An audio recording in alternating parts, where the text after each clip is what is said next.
So based on your experience then, if you had one thing that you'd really like to impart to the rest of the participants here from your own experiences, what would that be?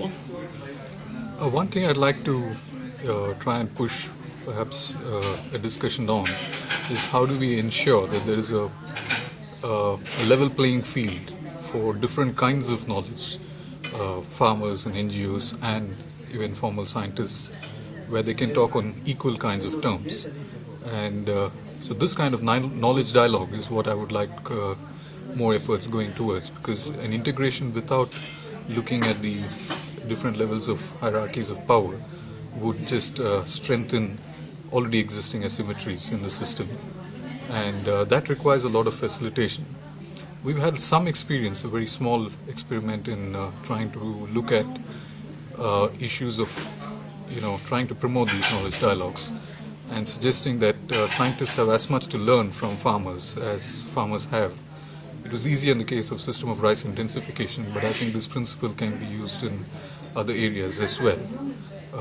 And we've tried learning alliances as a concept which has been existing in other sectors.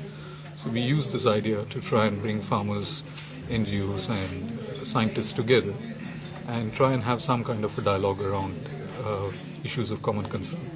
So it's not necessarily a question of putting farmers first, but actually bringing farmers into the conversation and the dialogue. Yeah, I think it's not just farmers first, but as well as also their knowledge of the farmers, and it could, that kind of knowledge which would benefit farmers and have greater control over the means of production is what we should be trying to look at.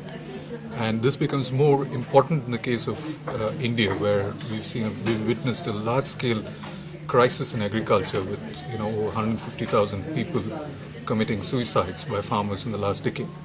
So unless farmers are able to have greater control on their means of production and they respect their own knowledge systems and their knowledge systems are recognized, I think we won't be doing much towards pushing the idea of farmers first.